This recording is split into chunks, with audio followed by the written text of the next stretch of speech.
This is definitely more complicated than Ted Cruz would suggest.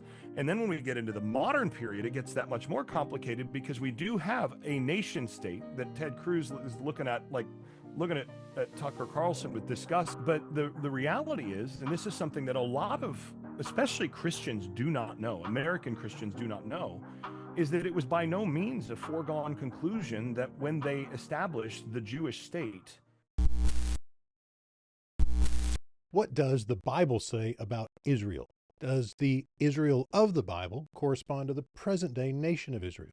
Those questions went viral recently, and the thing we discovered was that there is a great lack of clarity inside the church and outside the church in how to answer them. My guest today is Dr. Jason Staples, who teaches at North Carolina State University.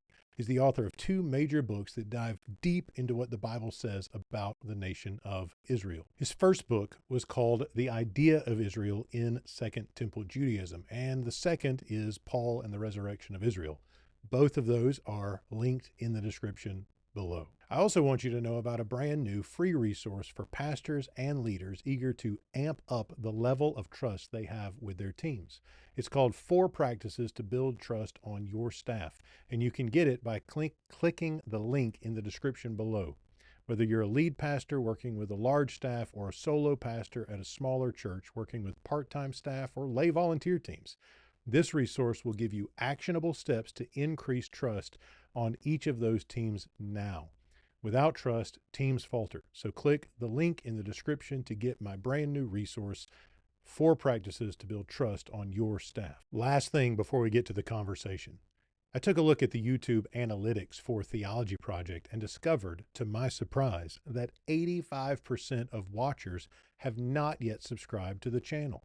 I was amazed by that number, and if you're one of those 85%, I want to personally invite you to go ahead and hit the subscribe button. I promise that the content you receive will represent my best effort to bring the Bible to life and equip you for increasing faithfulness. Thanks for being part of the Theology Project community. Let's get to the conversation.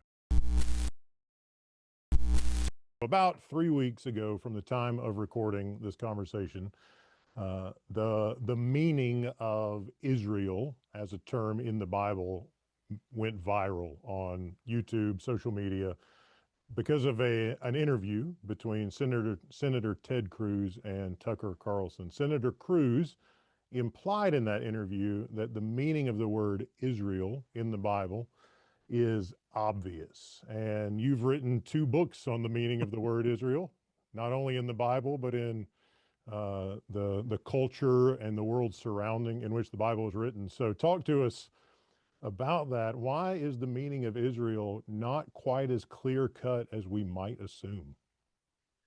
Well, it's complicated, as with anything that involves political implications, religion, and all sorts of those things. But this one is especially thorny. And one way to put it is, Christians historically have worshipped Jesus. The thing is, there are other people out there historically who've been named Jesus. There are people today walking around, usually they pronounce it Jesus, but like, if you say you worship Jesus and somebody said, okay, well, which Jesus? And somebody said, well, come on, it's obvious, like who Jesus is. It's like, well, I know a guy at work named Jesus. Right. That's where this gets difficult. Names don't always refer to the same thing. And within the Bible itself, you have development about the name of Israel, and that then develops even beyond the biblical period. So, in the Bible, the first entity named Israel is the patriarch Jacob, who's named Israel because as the one who names him Israel, it says, you will no longer be called Jacob, but rather Israel, because you have struggled, or you've wrestled or fought with God and with man and have overcome. And so then his sons, his descendants, become known as the children of Israel within the biblical story. And eventually that sort of just gets shortened to Israel, right? The Bnei Yisrael, the sons of Israel, the children of Israel become Israel. I'm reminded actually of an old sailor song, Cash Cow, which is a great song, where he refers to the time in the wilderness when the sun rose on the children of Israel and most of the adults, right? So what it means by children of Israel is not actually children in that sense, but the people who are descended from the patriarch Jacob, that is Israel.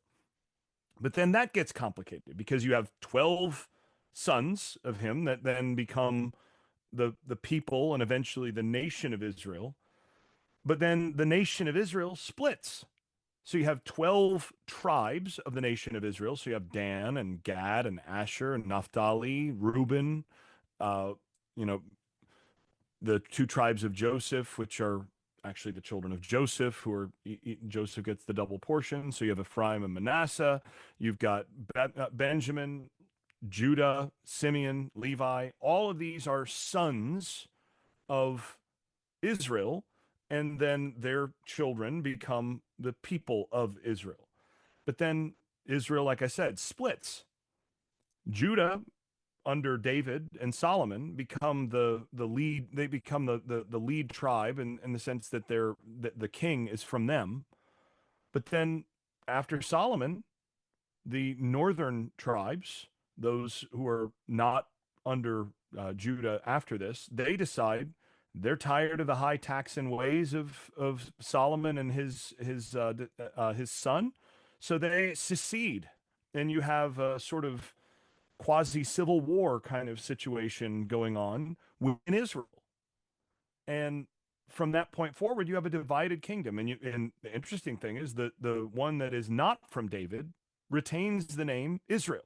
They Hmm. become the kingdom of Israel. Now, this ends up taking you to a sort of funky time within biblical history where you have Israel in the sense of the northern kingdom, and then you have Israel in the sense of the 12 tribe people, and they're not actually identical. The kingdom of Israel is not identical with the people of Israel. And so when you have the prophet, for example, the prophet Elijah, he sets up an altar with 12 stones representing the people of Israel. That was a kind of subversive prophetic act at that moment because the northern kingdom didn't have 12 tribes. Hmm. That's including them southerners down there who are doing their own thing. And the southerners, they went by Judah after their chief tribe. Hmm. So this gets complicated from there, and it goes further on. But I saw that you wanted to say something there for a Well, second. so what I hear you saying is you've got kind of levels of identity, right? Yep. So how would imagine a normal citizen of the Southern Kingdom in Jerusalem? Um, does that person, after the kingdom divides, does that person think of themselves as an Israelite, or do they have a different identity marker that governs their self concept? So historically speaking, it's hard to know. But when we Okay. look at it in the Bible, they do seem to identify themselves as Israelites in the larger sense, but they're certainly not Israelites in the sense of northern kingdomers. Okay. So, but there is a term that develops to refer to the people from the south, that subset of people from the kingdom of Judah that we start to see. In the first examples of that term that we find are actually in the book of Jeremiah, which is talking about uh, the people of that kingdom that is ruled by Jerusalem, and then those descended from that, or after the kingdom ends, the people from that same group, Yeah. and it calls them Jews. That is Yehudim in Hebrew, and then in Greek it gets taken into Yehudaioi, and then in Latin, you have Judaius, and then that becomes Jude in German and Jew in English, Yep. right?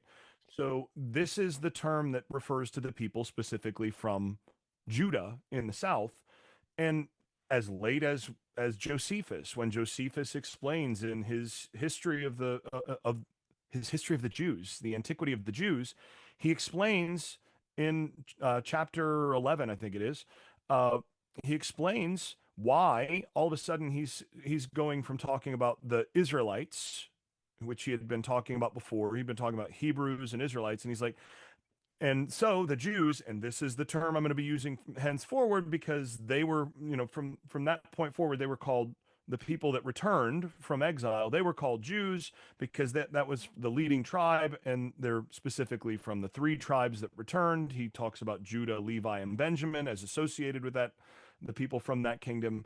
Whereas the rest of Israel, he says, the all of the rest of Israel remain beyond the exile in great numbers, he says. So he differentiates in that case between Jews, that is the subset of Israel, referring to those associated with the historical kingdom of Judah and the city of Jerusalem as its capital, and the whole people of Israel, which includes those people, but is not limited to those people. And so that's first century, that's a first century Jew who's writing this, who explains that for people who may not otherwise be familiar. And what we find, and this was the substance of my first book, is that is actually how we see those terms used consistently across early Jewish and also other literature within that era. So if you talked about Israel, generally speaking, it referred to the larger group. If you talk about Jews, it's the subset of part of Israel that is specifically associated with Jerusalem and the people from that subset. So I've done some reading in social identity theory and social psychological kind of area, and in that field, you get this idea of hierarchical identities, right? So I'm wondering if somebody who lives in Jerusalem in the first century might think of themselves as an Israelite in kind of one level and as a Jew in another level, and then depending on maybe where they are geographically, say they travel into outside of Jerusalem or outside of Judea, maybe that Israelite identity comes into play a little bit more forcefully. If they're at home with family, other Judeans, maybe that identity slides to the top of the hierarchy. Is that the kind of thing we're probably dealing with?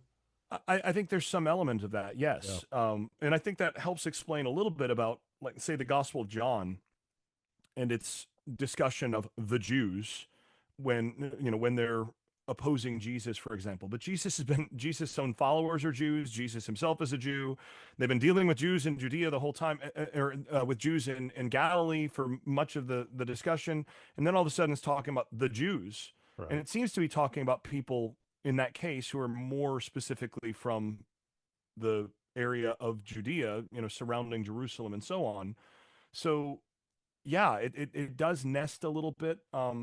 The Israel thing is a little bit complicated because by the time you get to the first century, there are a lot of the tribes of Israel that just have not been seen or heard from for centuries. Right. Nobody's seen or heard from anybody from Reuben for a good long time before Yep. that. And yet there's still people who are running around Jerusalem in the first century who are Jews. They think of themselves as Jews. They are Jews. They're recognized by other people as Jews, who also understand that they are Israelites in the broader sense of the people, the covenantal people of God.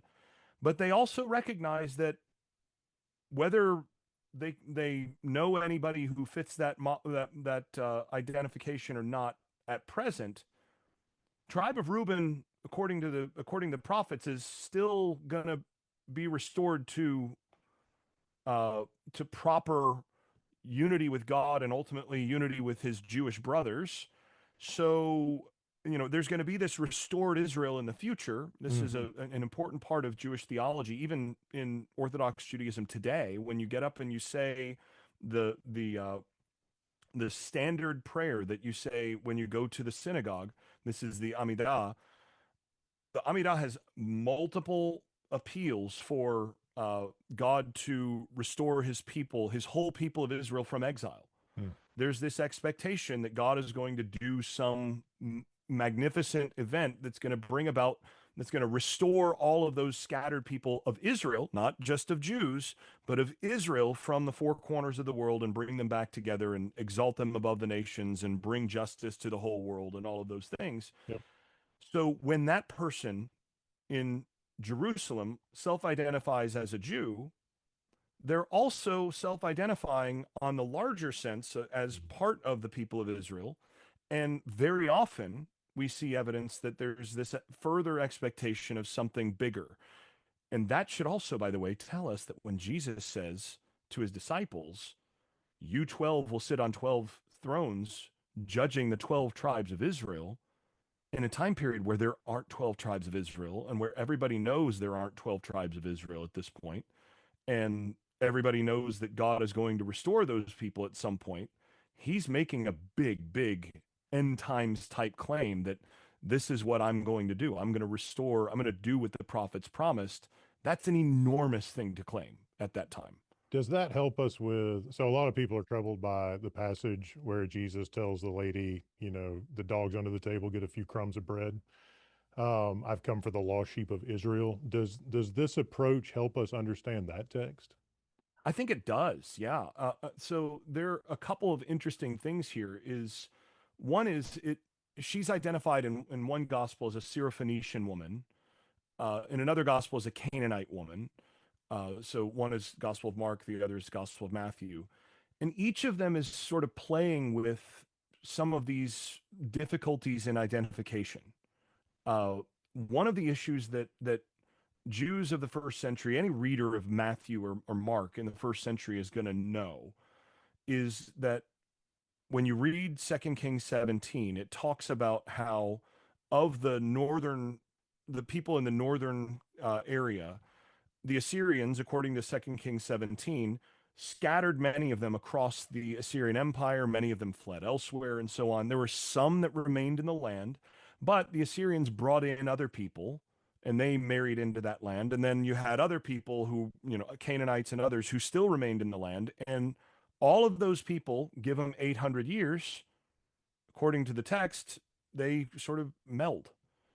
Uh, well, this becomes a controversial thing because Samaritans, for example, they still claim to this day to be descended from the Joseph tribes. Jews of Jesus' day were more skeptical about their authentic uh, connection to the patriarch Joseph. Many of them rejected them. Josephus, for example, calls them Kuthians. He can't even he won't even call them Samaritans. He wants to call them Kuthians because he says they came from Kutha off to the east near Babylon, and they're the people that the Assyrians brought in, and they've taken on they've sort of gone into Israel face, and they've Mm. taken on the false identity of the people from the Joseph tribes. He doesn't really think that they fit that bill really. Although there are a couple of times where he's a little more willing to kind of acknowledge that maybe they have some case, but at any rate, you've got this sense that the people from, these various places and all of that married together. Uh, there's actually a rabbinic text from, it's a tradition going back to late first century, early second century rabbis. Now it's written down a good bit later, but there's a rabbinic text where there's a question about whether a man who is labeled an Ammonite should be allowed to enter the assembly, is the way it's referred to. But what it means is, can he marry a Jewish girl? Mm. And one rabbi says, no, no, no, no, because the Ammonite may not enter the assembly to the ninth or 10th generation, to the 10th generation. He can't come in. And another rabbi challenges him and says, look, can we tell one nation from? Can we tell Ammonites from another? I mean, ever since the days of Sennacherib, uh, he came in and he mixed up all the nations, and they are no more. Mm. So and the other one says, well, but what does that mean about Israel? And he's like, well, that's exactly the thing. This is part of the process. And he says, well, it says that I will restore Israel from that, so Israel's still going to be visible. And the prophet says, yeah, but has that happened yet? Or not the prophet, but the other rabbi says, has that happened yet? No. So they admitted him. So that's the rule. So he gets added in. All that's a long way to say this woman's answer to Jesus, and this happens to be in a section, it's in Mark and specifically happens to be in a section right after the centurion who answers with a faith beyond anything that Jesus has seen in Israel. Then you have the disciples struggling to figure out what's going on with the loaves and all this. Then you have this discussion with her, and she understands something that nobody else does, and she answers in a way that situates her in the people of God Hmm. in a way that is interesting, right? So there's a lesson there in terms of, okay, you may regard her, you may, regard her as an outcast initially, but is she one of the people that's actually restored in?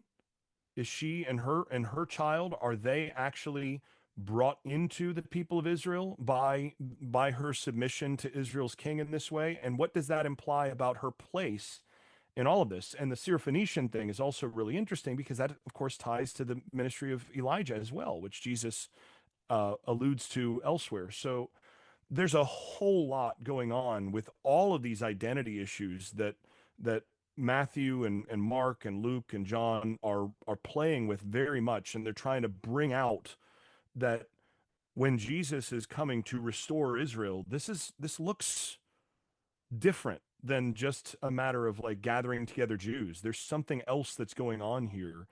And again, if you read rabbinic literature, if you read other early Jewish literature from the time, they're part of the same discussion. This is not surprising. It's just Yeah. the Christian authors are making specific claims that Jesus is doing what was expected, but So in an the idea, unexpected way. so the idea then is this: there's a deep commitment to the redemption of, I know this isn't the best term, but ethnic Israel, so to like this kind of continuity with the patriarchs. But it sounds like, at least in the Gospels, it gets built around Jesus. He's the one that's doing it, and the participants might surprise you. Right. And part of that is because if we're talking about ethnic Israel and we're talking about ethnic Israel and not just ethnic Jews, then we have to start going, okay, so where is ethnic Israel? Who Mm. is ethnic Israel? This is more complicated than just identifying Jews. Because, okay, what about where are we going to find Reuben? Put a call out for Reuben. Where's Gad? Where's Asher? Right? We get Anna of the tribe of Asher, and that's the only mention of anybody from the tribe of Asher that we get in like 7 centuries. Wow. There's not a whole lot of Asherites out there, right? So what do we do with that? Well, then you start to get into what Paul does with it is he says, you know, Hosea prophesies to the northern kingdom of Israel, you are not my people and I am not your God. And he says to them that he is going to mix them up among the nations. Mm. And then one day later on, he's going to say to not people, to not my people, he's going to call them my people again, and he's going to make them children of the living God. Wait a second. If he makes Israel, these people from Israel into not my people, isn't he making them into Gentiles effectively? By mixing them among the nations, isn't he effectively erasing their specific ethnic tie to the covenant? Mm. But then in being mixed in, he hasn't forgotten them either. Instead, in order to redeem them, he's going to redeem those into whom they were also mixed. So he's going to take not my people and make them into my people. And Paul explicitly in Romans 9 connects this to the ingathering of people from the nations. Yeah. I'm really eager to talk about Romans 9. It may be helpful before we do that to let's name the terms quickly. So we've got Israel, Jew, Hebrew. What else does the viewers need to be having kind of on the radar? And is there a kind of a Yeah, so short way to say here's a bullet point of what those typically, or the options are on how you're gonna, can we survey the land there just to kind of get it a quick sense? Yeah, so Israel is the covenantal people of God, Yep. that are As a whole, that like right, as a whole, that the is whole group. connected to the 12 tribe people descended from Jacob. Okay. There's always within Israel historically, you have people like Ruth who are technically outsiders but get engrafted. And so they become ethnic members of that group. There's always some measure of that. But it's the covenantal people of God, Mhm. and the 12 tribe covenantal people of God. Then you have Jews who are the subset of Israel. So not all Israelites are Jews, though Mhm. Jews are Israelites, right? This is like one of those SAT word games, right? Jews are Israelites, but not all Israelites are Jews. And that's true at any point when we're talking about this. So, but then Jews can include not just people from the tribe of Judah, but also from the other tribes that are associated with the people of Judah, and that is people from Benjamin historically, people from Levi or Levi. Also, the tribe of Simeon seems to have kind of assimilated by and large into Judah. Makes you wonder, for example, about those who have the name Simeon, Mm. like Simeon Peter, for example, Shimeon Peter, who maybe that is a way of remembering that tribal identity Yeah. in some sense or some connection to historical Simeon. We don't know. We don't get a lot of discussion about that, Sure. but it's in the cards there. And then you have Hebrews, which is a larger label to get altogether. There's debates about what that means at the earliest level, but by the time you get to the Second Temple period, so the time of the New Testament and a little bit before that, those centuries, it just refers to somebody who speaks Aramaic or Hebrew. So it's a Okay. Semitic speaker. So when Gotcha. Paul says he's a Hebrew from Hebrews, he's saying I'm a native speaker of Hebrew or Aramaic. So you might have Uh, a native speaker of Hebrew or Aramaic that's not an Israelite. Yes, That's fair yes. to So say. you could have Okay. someone who absolutely speaks the language, but is not Mhm. an Israelite or not a Jew. And among the Samaritans, for example, are people who claim to be Israelites but not Jews, and they speak Hebrew. So these are the overlapping categories that we're dealing with here. So this is definitely more complicated than Ted Cruz would suggest. And then when we get into the modern period, it gets that much more complicated because we do have a nation state that Ted Cruz is looking at Tucker Carlson with disgust, going like, define Israel? Yeah. Do you not know what Israel is? Like, there's a country over there, right? I mean, come Almost on. sarcastically, right? Like you're stupid Right. because you don't know the answer to this question. Yeah. Right. But the reality is, and this is something that a lot of, especially Christians, do not know, American Christians do not know, is that it was by no means a foregone conclusion that when they established the Jewish state in in Israel, um, that they would call it Israel. Initially, it was expected that they would call it Judea or something like that. Interesting. That was the expectation. Actually, I have in front of me a copy, a PDF copy of Harry Truman on May 14th, 1948. He had an official letter that he signed recognizing the new Jewish state right as it was being established. And the interesting thing about this letter in May 14th, 1948, is it shows that they didn't know it was going to be called Israel. Because the text of the letter says this government has been informed that a Jewish state has been proclaimed in Palestine, and recognition has been requested by the provisional government thereof. The United States recognizes the provisional government as the de facto authority of the new Jewish state. And then Jewish state is crossed out, and then state of Israel Interesting. is written in handwritten after this had been printed. That's written in, and Harry Truman had signed it, but they put that in state of Israel because it caught them by that this was not called the Jewish state or Judea or something like that. Hmm. uh Instead, it was sort of a last minute decision right before they declared the state that they would call it that. There were actually several other names that were in play at the time. So they looked at Judea or Judah. They Zion was one of the front runners at one point. Evel was actually one of the words, which is the Hebrew word for Hebrew, actually, or it's derived from that. Herzliya, named after Theodor Herzl, the founder of modern Zionism, Zionist pioneer Theodor Herzl. So those are all suggestions that they were looking at for naming the state, and there were some people among Jews at the time, quite a few people who did not like the idea that they might call this state Israel, Interesting. because among Orthodox Jews, especially, that could be seen as implying that this secular state was and a secular state of Jews rather Mm. than of all Israelites and so on, that this secular state, it would imply potentially among some, or would be taken as implying that this was the miraculous restored Israel that was prophesied in in the prophets and all of Yeah. that, that this is God's promise.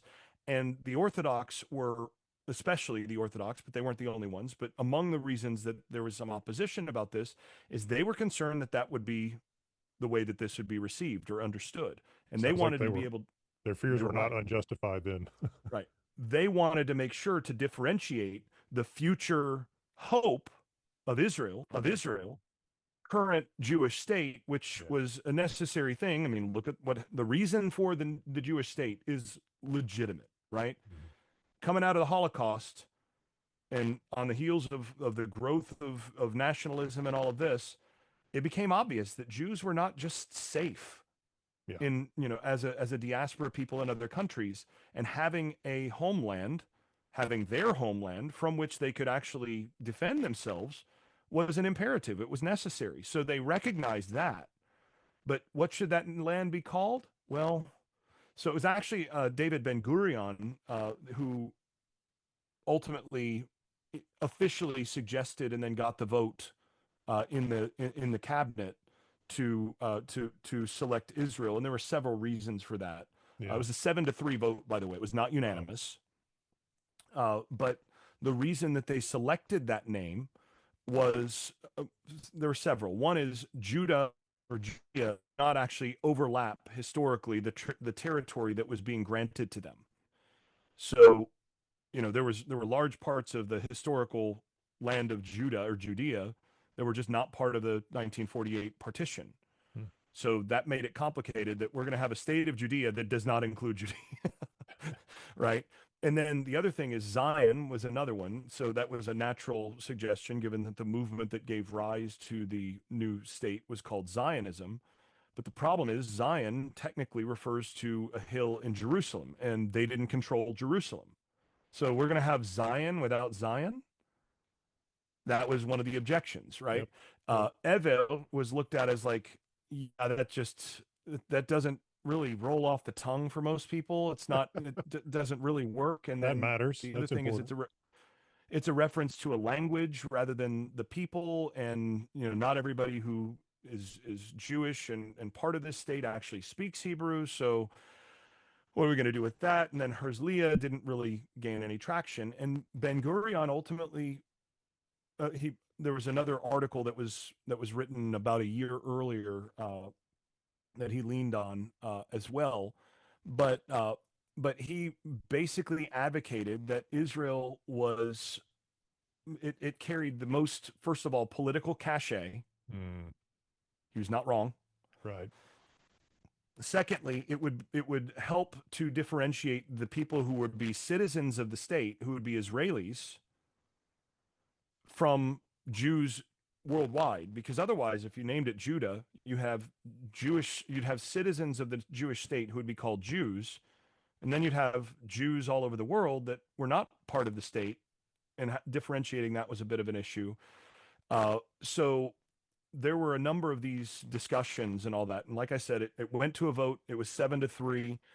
A lot of, I would venture to say that 99% of American Christians would be shocked Mm.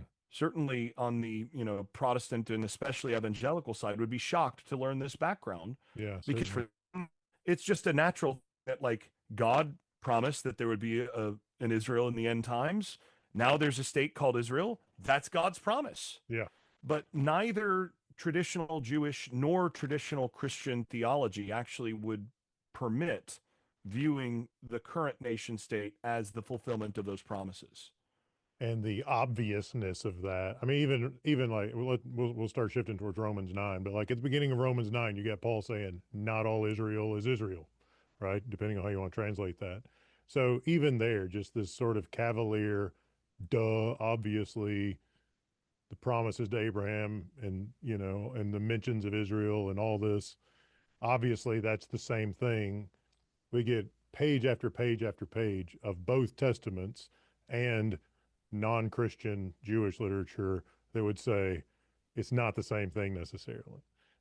Within the Bible, it's not the same thing, let alone across millennia. Is it?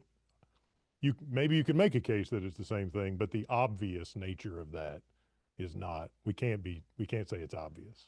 Right. And again, I mean, again, we don't even need to go to Christian theology for this, because traditionally within Judaism itself, Orthodox Jews, by and large, before the Holocaust, before the Shoah, Orthodox Jews opposed Zionism.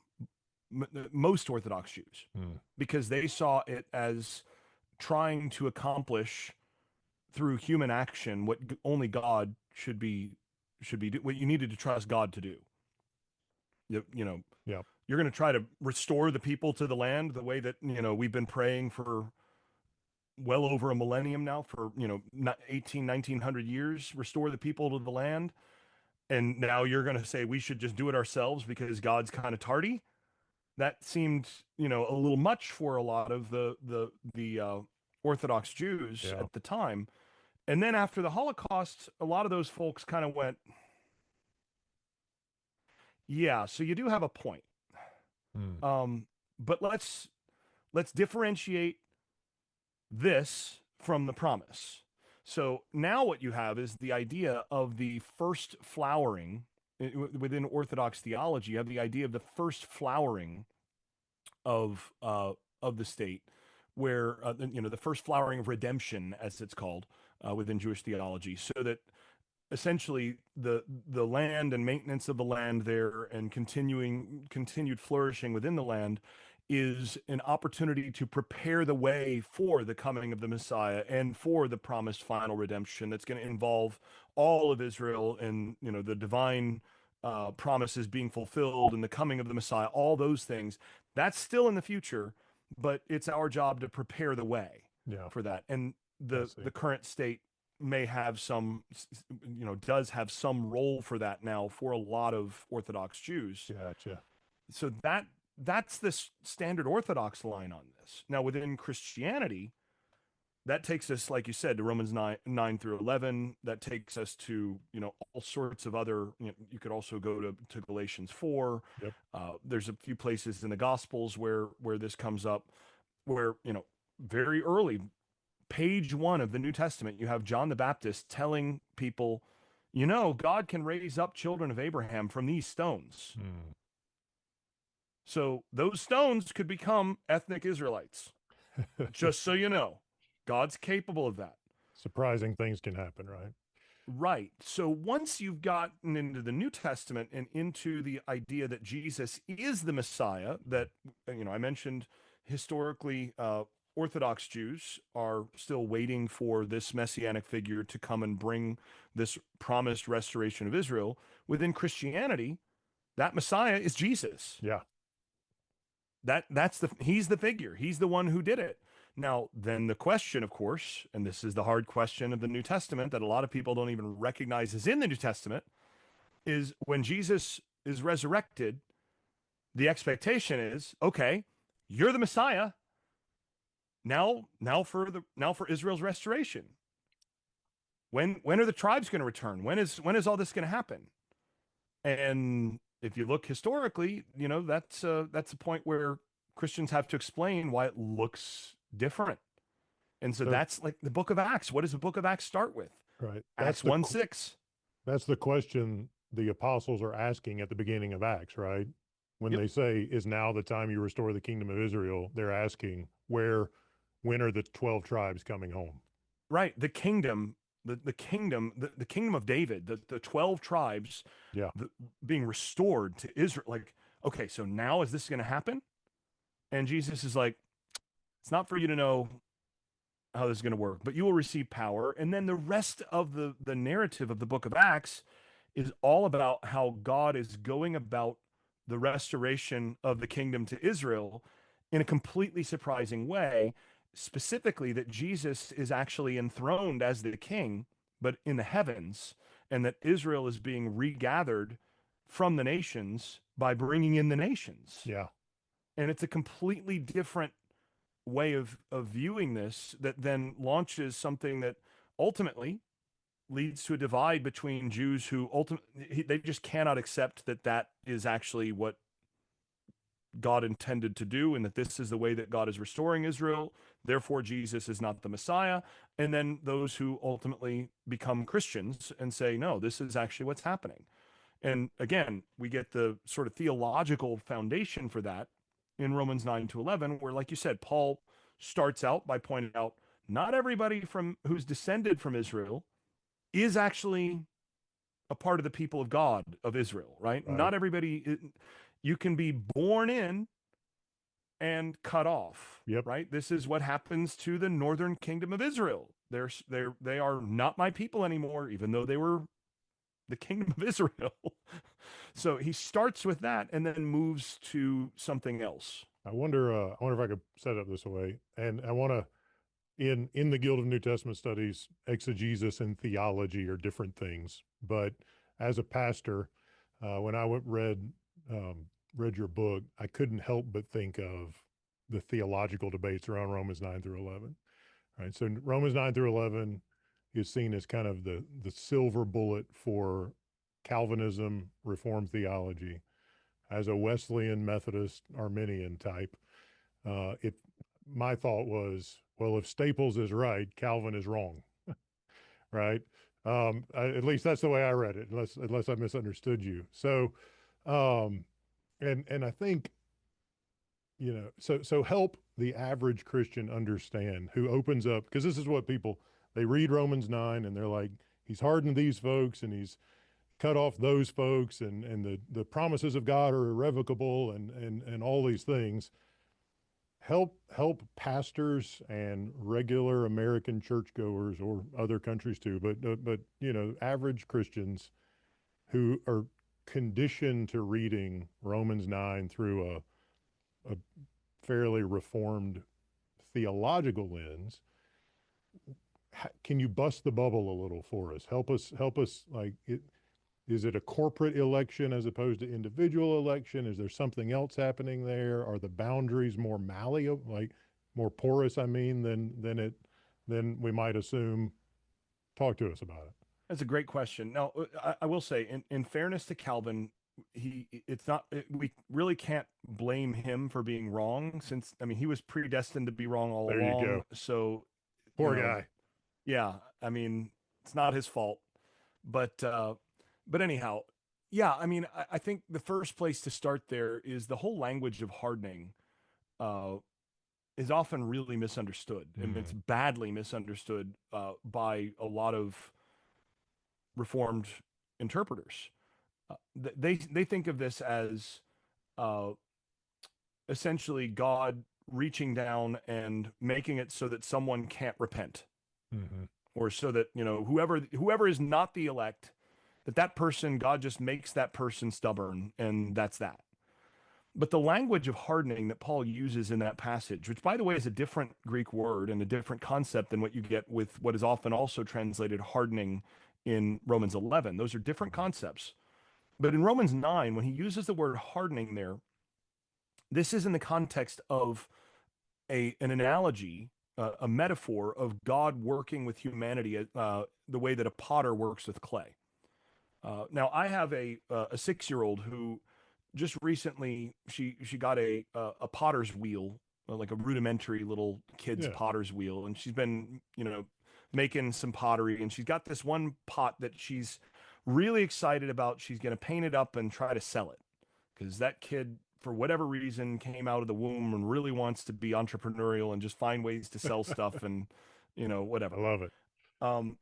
But just this morning, that child went out and checked on the deck and was like, "It's hard enough. It's hard enough. I can go ahead and paint it and sell it." And we're like, "Let's take a look. Let's take a look," and go out. No, it's not quite baked out enough yet, but we're getting there. It's firming up. We're almost there. She's like, "But it's hard." No, it's not quite. And this isn't the clay that you can really fire exactly, right? But in the context of clay and pottery, hardening is the final process by which the clay takes its final shape. Prior to hardening, which comes through exposure to fire and heat generally, or the sun, prior to hardening, the clay is malleable and can be shaped and moved uh, and reoriented into something else. Once it's fired, once it's fixed, once it's hardened, it is what's going to be, right? The only thing left that could be done to it beyond that is to break it. That's really, once you understand that, the whole passage opens up. Yeah. And Paul here is actually borrowing very much from the imagery of Jeremiah 18 and 19. In Jeremiah 18, you have a potter who's at the wheel. Jeremiah is told to go out to the potter's field, go out and watch, and I'll speak to you there. And he says, I went out and I watched, and I saw the potter at work at the wheel, and then the pot, or the piece of clay that the potter was working on at the wheel, became misshapen in the potter's hand, and so he balled it up and he made it into something else as he saw fit. And then the word of the Lord came to me and said, am I not like this potter? Can I not also make a declaration or declare a word over a people, a nation, and you've got several different categories, but over people, nations, or cities, or whatever. And then if they should happen to change their ways, can I not then change the word which I declare over them? And so then Jeremiah takes this message to the people of Jerusalem and says, guys, this is how God works. He has declared judgment over you, but you still have time to repent. Understand, there's still time for you to bend. Submit yourselves to the hands of the master potter, and he can spare you. And the people all are like, nah. We're going to keep, we're going to, we're going to do what we're going to do. And if God's going to judge us, he's going to judge us. Which actually sounds kind of reformed. But then chapter 19, Jeremiah is instructed. So this is the next chapter in the book. Jeremiah is instructed, okay, go and buy a clay vessel. Now this one has been fired. And I want you to take that out. And what does he do? He's instructed to go out and he breaks it in the presence of all the people. And he says, look, y'all, the divine decision is made now. There's no turning back. You no longer have the opportunity to have this go any other way. The Babylonians are going to destroy the city. They're going to destroy the temple and all of this. And it's your fault. But you hardened yourself. God let you, God participated in this whole process, but now hardened, all that's left is to be broken. So when Paul's talking about this, he talks about Pharaoh. Pharaoh is hardened. Now, interestingly, if you go back to Exodus, first 5 plagues, Pharaoh hardens his own heart. After that, God hardens Pharaoh's heart. Right. And so, and Paul's completely aware of this. So the way that this works is Paul is portraying the divine human relationship here as interactive, that God is interacting with clay, which, by the way, if you ever have talked to anybody who's ever worked with clay on a wheel, they're going to tell you clay is notoriously stubborn. It's really hard to get clay to do what you want it to do. You have an image in your mind, but clay doesn't behave. The best potters in the world, if you interview them, if you read what they have to say about this, they all talk about how doing pottery and doing it well is is very much a uh, it's a process that involves a give and take between you and the clay. You often hear them talk about how clay has a mind of its own. And it feels like it pushes back against you and even resists you at times. And so being really good at it requires a certain level of improvisation. You have an idea of what you want, but you have to improvise with what the clay is allowing to happen at this point. Now, if you want the clay to be more pliable and, want to have a little bit more control, you can add water. The washing of water by the word, right? You have this idea that you irrigate the clay to do that. Now, the thing is, you can get oversaturated clay, which then becomes impossible to work with. So there's a balance here. But then once you get close to done, that's when you take your hands off of it and you let the clay harden out. So what Paul's talking about here is God's mercy entails him continuing to keep his hands on the clay and continuing to mold and shape and fight with it and put water on it and do all that's necessary to shape it into something else. Whereas God's judgment is taking his hands off and saying, your will be done. And that is the metaphor that Paul has here. I've got actually an article on this that's open access in Harvard Theological Review that's on the potter clay metaphor itself that goes into more detail on this. But the basic idea is that God interactively works with humanity, and humanity has a tendency, a penchant for being stubborn and resisting God's hand. And what happens? Well, Paul says, in the opening question that he's answering with this, he says, "For who has resisted his will?" Any reader of the Bible, any honest human being is going to go, "Are you serious? All of us?" Isn't that what Romans 1 and 2 are about, right? Everyone. Yeah, like, isn't this whole thing like, isn't that our problem? Is that we have all resisted his will? Like sheep, we have gone astray. I mean, none of us do it. So who has resisted his will? All of us. And now he is shaping us, or he's letting us go. So in a Calvinistic reading of it, and I say Calvinistic, not Calvin himself, just talking about the tradition that comes from him, the who has resisted his will thing typically means, well, he picks some to save and some to pass over, and that's his will, and there's nothing you can do about it. You can't resist that. Right. It's irresistible grace is the idea. Yeah. God can't be resisted. But if you read the Bible, but you're God saying it's more of a constantly resisted. Right. It's more of a rhetorical question. Who can resist his will? Well, everybody resists his will, and yet he's still merciful. Right. Well, and actually, it's interesting. You said who can resist his will, and it's often translated that way. But in Greek, actually, Paul, he's actually alluding to a couple other passages. So you have in Job, you've got who can resist his will. In Wisdom, the Wisdom of Solomon, which is a book in the Apocrypha that actually Paul interacts with a good amount in Romans. Actually, often disagrees with the Wisdom of Solomon.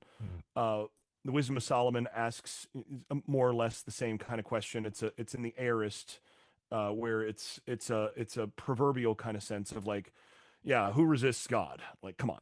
Mm-hmm. Paul actually puts it in the perfect.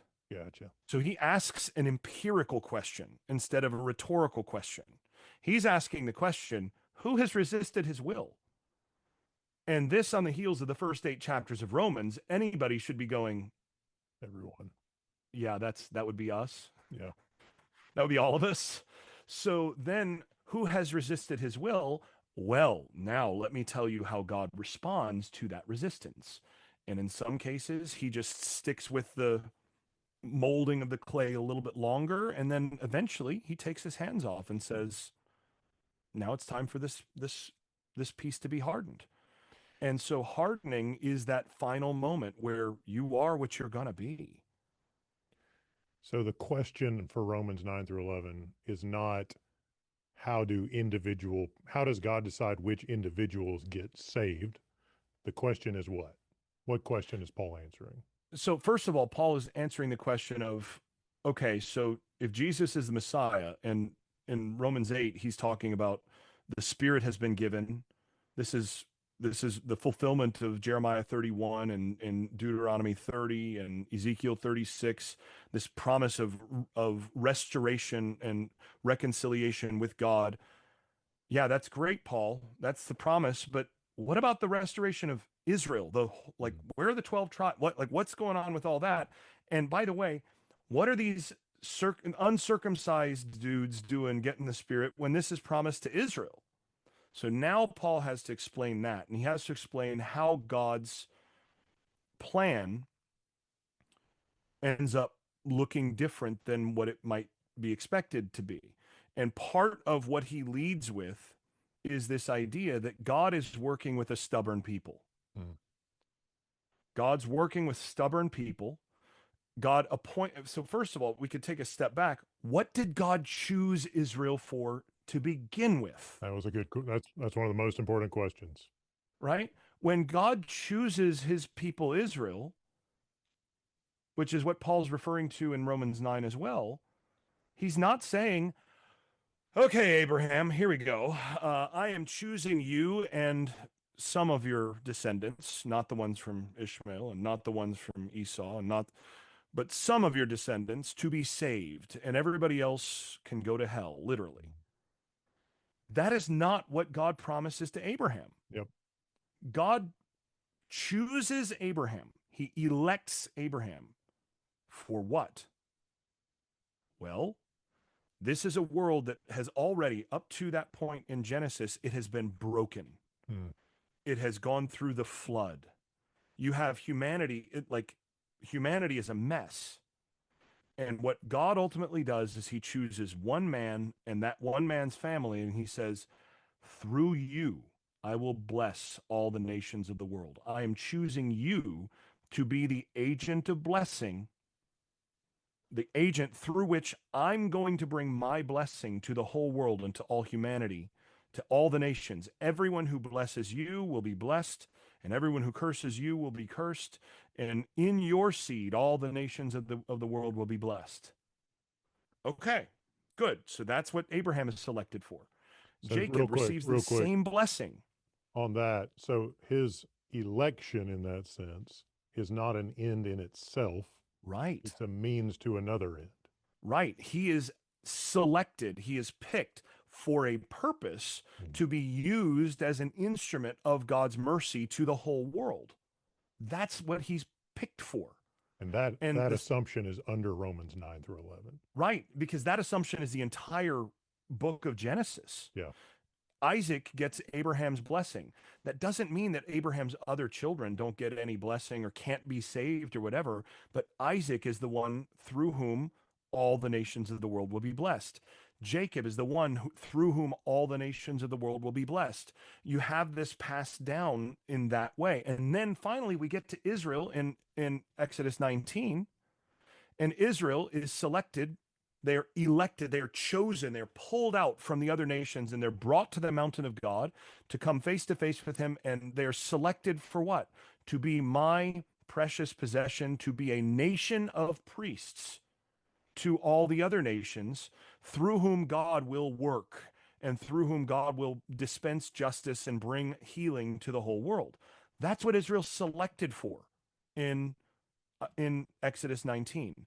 They are elected, they're selected not to be saved for their own navel gazing or so that they can have big parties, but rather they are selected for a specific purpose to bring the mercy of God to the world. And then they rebel. You might say their election is more about their mission than their own salvation. That's right. Their election is an election to a mission. Yeah. And then they rebel and they don't do it. And so what Paul actually talks about in Romans 9 to 11, and this is the key to Romans 9 to 11 in so many ways, is he explains Israel was selected for this. But Israel rebelled at every turn. And so God dealt with this, he finishes Romans 10 with all day long I've held up my hands to a stubborn and contrite, or to a stubborn and contrary people, right? He quotes this statement from the prophet that the people constantly do not do his will. But what Paul says is God is such an amazing master potter that he's found a way to use Israel's rebellion and disobedience to still dispense the very mercy and the very grace of God through Israel to all the nations in spite of them rather than because of them. And so Yeah. now their rebellion, which caused them to be scattered among the nations, actually leads to the salvation available for all the nations because God's promise to Israel among the nations remains. And Hmm. so now their rebellion leads to life from the life for the nations and to their own life from the Well, dead because his faithfulness goes beyond the grave and goes beyond Israel's infidelity. And that's the sum of the gospel. That's what Romans 9 to 11 is about. so I'm looking at a New International Version translation, and at the top, just ahead of between 9.5 and 9.6, you've got the subheading God's sovereign choice, right? So that's not uh, that's telling, right? But the sovereign choice isn't, um, I'm going to save X number of people out of the mass. The sovereign choice is I'm going to work through your family, Abraham, Isaac, Jacob, to bless all the families of the earth. And then for Paul, uh, it, Israel's family was this rebellious, stubborn clay that was resistant. God worked with them, worked with them. It finally said, enough is enough. You've got to go out of the land. Then they get, and I think you coined the term Gentilized, perhaps, right? Yep. Yep. They get dispersed among the nations. They intermarry, they intermix, and the southern tribes come back, but the northern tribes never do. But that doesn't mean that first century Jews like Paul aren't looking for that, and the apostles, right? Acts chapter 1. So how does Paul's, you argue that that vision of the rest of the redemption of all of the northern king, all the tribes, all 12 tribes, is a big motivator for Paul. So we've gotten to the first century. Israel's gone into exile. The southern kingdom's come back. The northern kingdom has not. What's Paul up to? So Paul really believes that the people who are receiving the Spirit through his ministry, through the ministry of the followers of Jesus, that those who are receiving the Spirit are participating in the promised restoration of Israel. And that this is actually sort of it's the first fruits, he refers to it as. It's the first fruits of the restoration that was promised. Yeah. So this gets back to the prophets and also Deuteronomy as well. The prophets promise Israel's restoration, but they also recognize that if something intrinsic to Israel's heart does not change, any restoration in terms of locus, in terms of place, is just it's just shuffling the cards again. It's not really changing anything because if why did Israel go into exile to begin with? Israel went into exile because Israel disobeyed and broke the covenant every which way. That's why Israel went into exile. And why did they go into exile? Well, why did they disobey? Because their hearts, as Moses says, they did not have a heart to know God. This is what he says at the end of Deuteronomy. I know that the Lord to this day has not given you eyes to see, ears to hear, or hearts to know. That's a problem. Hmm.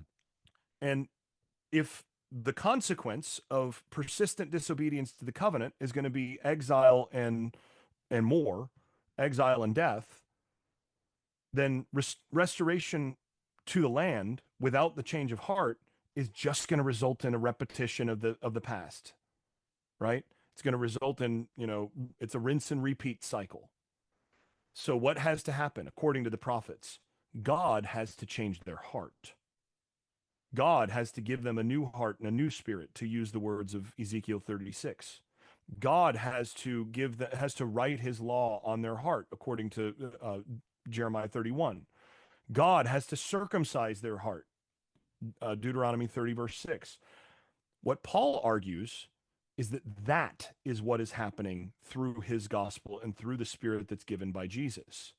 So by trusting in Jesus, Jesus is the resurrected one, which means that he's the Messiah through whom God is going to do all of this. By receiving the Spirit, anyone who receives the Spirit is now grafted into, they become a part of this people of Israel that God is establishing in this time, this new era, this new time of grace, favor towards the people of God. So they're being grafted into this tree, and into the root, which is Jesus. And so ultimately, this is the way that Israel is being rebuilt, restored, resurrected. And at some future time, when Jesus returns, then all of those people who've had their to become obedient to God so that they love God and they will live as a result, those people, when they're gathered together at Jesus' coming, those people will be a part of that final reconstitution of Israel that will be lasting forever. And it's going to be heavenly and spiritual, longer going to die. They're no longer going to receive the final penalty of which is death.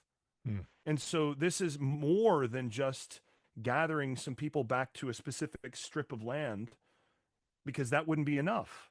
It is about the bigger thing that the prophets promise, which is a radical change of heart, a transformation of the mind, and essentially becoming a person who is actually of the nature of God sufficiently to be God's bride. Right? So that's the other thing. In Exodus 19, this was the part that I left out earlier. When they're gathered together to Sinai, they're gathered together for a wedding ceremony. God gives them a marriage proposal. And he says, if you agree to this, then you will be my treasured people, and you will be my possession. You will be my treasured people. And then when they approve, they say, yes, all that the Lord has spoken, we will do. Moses goes back and reports the words, and God says, okay, next 3 days, nobody touch the mountain.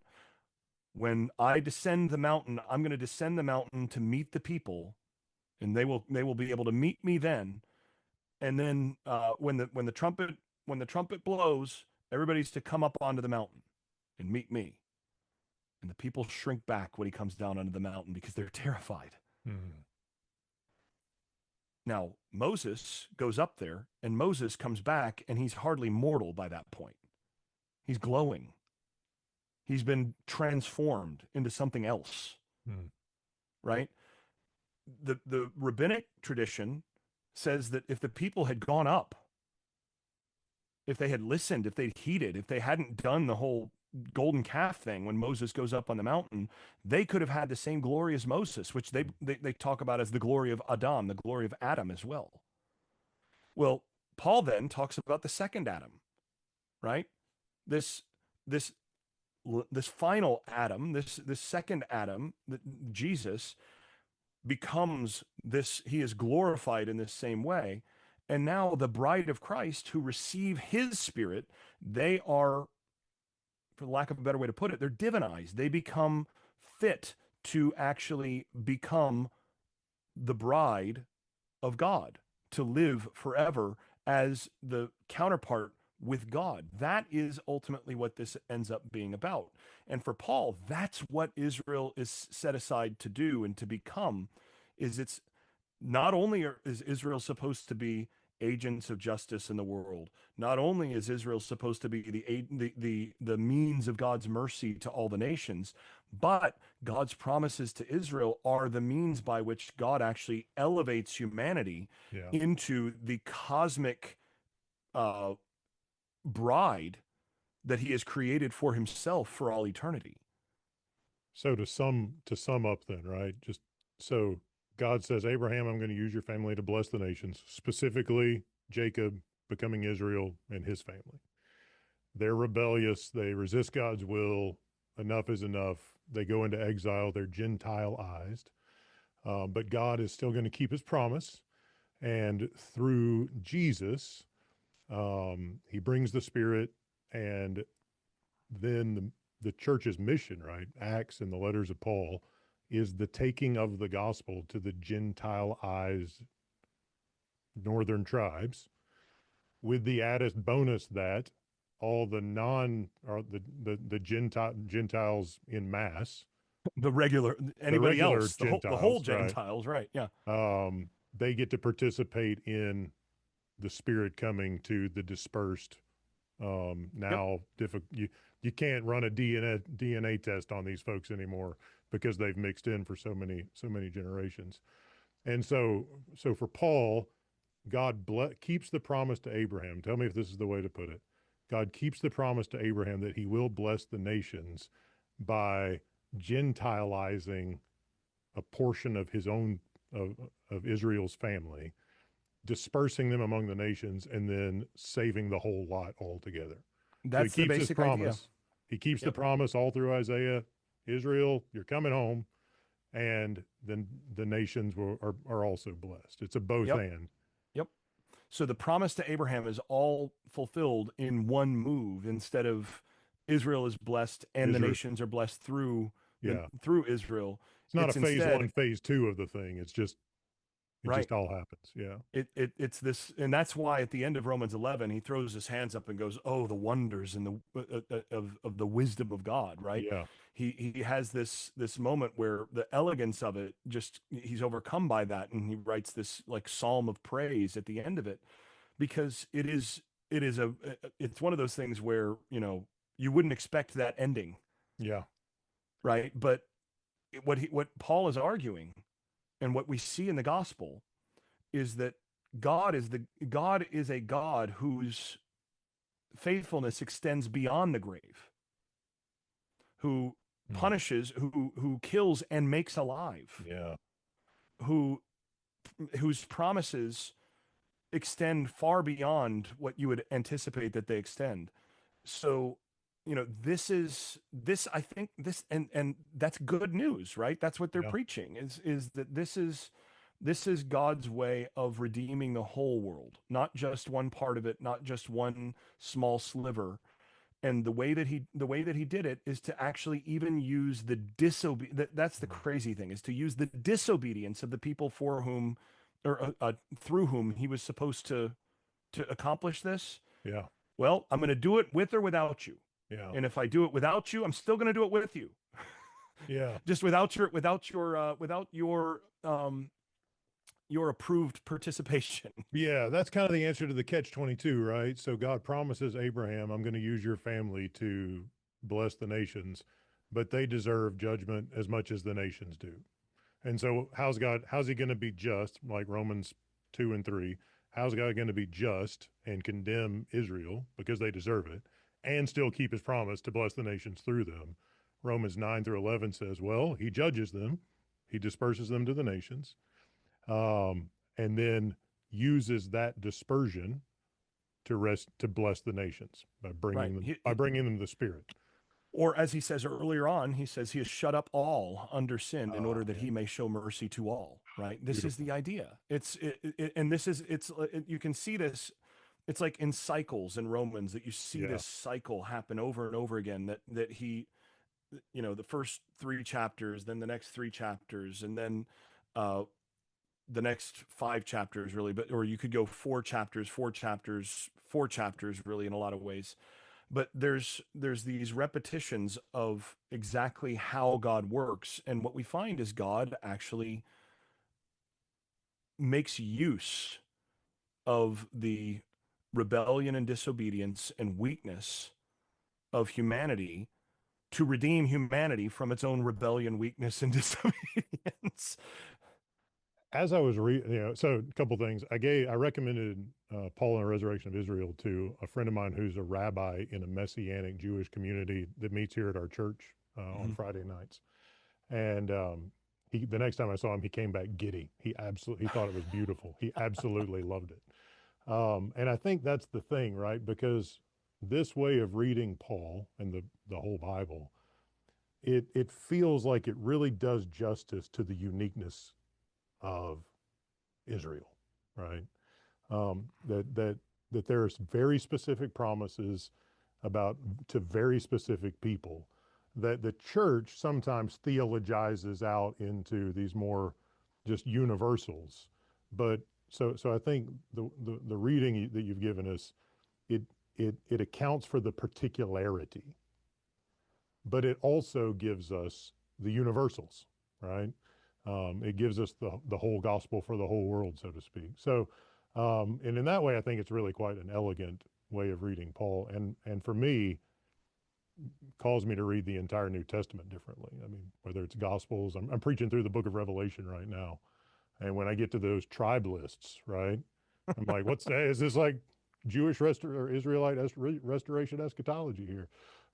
I don't know. Have you looked at Revelation much on Oh that? yeah, Or yeah. And I have an interview tonight on Revelation. So okay, well, I'll be I've got yeah. That this is one of four interviews I'm doing today. oh So wow. Well, it's a long we'll look day. for that one. But It's interesting because in it seems like the first time the tribes get listed, that it almost seems like it is like he's thinking about the tribes, right? But then you kind of get the 12 the 144,000 and it shifts into the 144,000 there. And that sounds like 144,000 is about 12 tribes of Israelites, the full the it seems like it's the full restoration of the 12 tribes. But later the 144,000 seems to have come to incorporate people from every tribe, tongue, people and from every nation. tribe, nation, and tongue too. So it almost seems like there's a similar move there in Romans, not like in Romans 9 through 11, where we're going to talk about the restoration of the tribes, but it's going to include all the nations. There's an article that's going to be coming out within the next year or two from John von Maren, who actually goes into that transition in Revelation, and I think that's going to do a really good job of explaining a lot of that. Yeah, One of the other interesting things to note about that list of the 12 tribes in Revelation is that's the only list with that exact yeah. configuration of tribes That's that right. we see in any early Jewish literature, any biblical literature, anything like it. Yeah, It's a unique list, and yep, he's signaling some things with how he lists those tribes. yeah. And there's just a certain amount of cleverness and intertext that just these guys, whoever the people writing this stuff, the level of sophistication continually strikes me. I mean, It's beautiful, isn't it? these were very uh, it's just they're to be able to put some of this together the way that they do and to gesture and signal at certain things the way that they Yeah. do is stunning, frankly. Preaching through Revelation when I got to chapter 7, um, that seems to be the thing that like this is about the redemption of the tribes, but in the same way Acts chapter 1 kind of puts it, it's not going to look the way you thought it was going to look. So expect Yeah, this to because be where's the different. temple? Yeah, yeah. So that's beautiful. The temple that we're seeing, the real temple, is in the heavens where John is watching, Yeah, and then it's the bride is brought down out of heaven in you know to replace to replace the disobedient the disobedient humanity yeah. that we've seen all throughout the book. uh she is she is cleansed in that sense, And and you get of the people who had previously been disobedient. right, and you get some of the disobedient people who have aligned themselves with Babylon, right? Right. And they share Babylon's fate. But ultimately, the whole thing gives way to this new bride. Yeah. And Let actually, let what I'm talking about tonight is I think that the woman Babylon, by the way, is, and this is a little teaser for you, but I think the woman Babylon is actually earthly Jerusalem. interesting. Yeah, So, and she's riding uh, on Rome. On the beast is Rome. yeah, The woman is actually Jerusalem, and yeah, she's in bed with Rome. This is a critique of Jerusalem in bed with the powers of this world yeah. and the imperial power, the earthly imperial powers, Yep, and drunk on the blood of the saints. yeah. And what happens to her? Well, the beast itself turns on her, consumes her, and burns her with fire, just like happens with Jerusalem. So that So, that's probably yeah, relevant to just the way kind of circling back around the way we talk about Israel today, right? Where it's either like complete critique or complete blessing. But Revelation and I think Paul too gives us this kind of, hey, there are problems here that need to be dealt with. Repentance needs to happen. It's not just a full like rubber stamp everything that Jacob's children do, right? At the same time, God's going to keep his promise and redeem and glorify and bless. And so there's probably something for the church of today to learn from that when we're listening to interviews with politicians. Like this isn't a carte blanche rubber stamp, whatever whatever Israel says, that must be the right thing. Um, it's the story of the Bible is nothing if not the story of Israel's faltering, right? That's not over, and we need to be thinking about what is a nuanced, appropriate. Um, yeah, we can raise questions about what's going on here, and we can also affirm that God loves it, Yeah. Abraham's family. All at the Yeah, same yeah. time. I mean, Malka Simkovich has pointed out that that one of the things that's most distinctive about early Jewish literature and biblical literature in particular is the amount of self-critique. Yeah, yeah, So what you do not see in the Bible is Israel's the chosen people of God, and that yeah, means everything we do is great. yep. It You have never gets whitewashed. massive prophetic critique. Yeah. And when you have the Davidic kings on the throne, Mm. the prophets walk in and they say, "This is unacceptable before God. You need to walk justly." This is the story. And Yeah. so, I think this is just putting my own, political cards on the table to some degree here. I think it is historically, I think we know at this point that it is imperative that we make room for and we support the existence of a Jewish state Yeah. Absolutely. where it is. I think that's a necessity. Hmm. But I also think, theologically speaking, and also just ethically speaking, on a political front, that means we also have to be we have to hold the leaders of that nation state accountable for doing right. Yeah.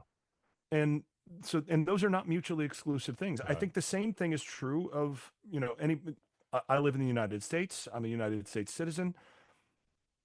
If I love my country and my fellow countrymen and women, then I'm going to have certain critiques of the injustices that my nation does, That's right. right? To support America does not mean that I support whatever the politicians in charge of America do, right? It means that I should be holding them accountable Hmm. as much as I can as a private citizen, Yep. that I should, lend my voice to holding them accountable to do right. And sometimes that has to do with how they handle what's happening with Israel as well. So, Absolutely. this is the thing. We can support, and I think there's good reason to support historically, to support the nation state of Israel as a Jewish state, a modern Jewish state, while understanding that that is not the theological restoration of Israel, or the chosen people restored to that place Yep. in that same sense. We should be able to support the continued existence of the state of Israel while also being, critically oriented towards making sure that that the people who are there and that nation state does right. Yeah. Absolutely. And we should do the same with ourselves. Absolutely. Hey, I'll finish with a softball. Romans 11, all Israel will be saved. Who's all Yeah. Israel? Well, the all Israel there is the whole 12 tribe people of Israel, complete with those who are engrafted Yeah. into Israel, that we see. That verse often is taken in isolation, but it is the final verse Mm. of the olive tree metaphor that Yeah. has come right before it.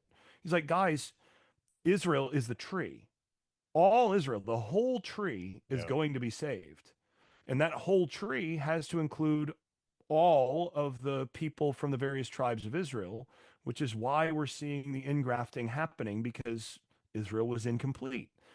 Once all the ingrafting has taken place, the whole tree itself is going to be saved. Would you say, like, Paul's got an incorporative ecclesiology then? Like, his Yep. understanding of the people of God is one where it's not a supersessionist thing, it's an incorporative thing. And the focus on keeping the promise to the tribes is what keeps it from becoming supersessionistic, right? Correct. Yeah. Yeah, Yeah, yeah. exactly. It is Really it is important. a matter of being incorporated into the covenantal promises of God and joining the Yeah. people of God who are already a part of the move of God, not under any circumstances a replacement of or supersession of the prior people. This is not a rejection of one people in favor of another, That's right. but rather it is a not people joining a people. And he would want to say to the Gentiles, like, you should honor the root, right? They support you, right? It's not Yeah. the other way around. So we Yeah. need to keep it that way. Jason, this has been a really, really fun conversation. Thank you so much for coming on. And I've just had the time of my life. So I'm grateful. Well, thank you so much for the invitation. And yeah, very appreciative of this opportunity. Thanks. Yeah, it's been a lot of fun. Thanks so much.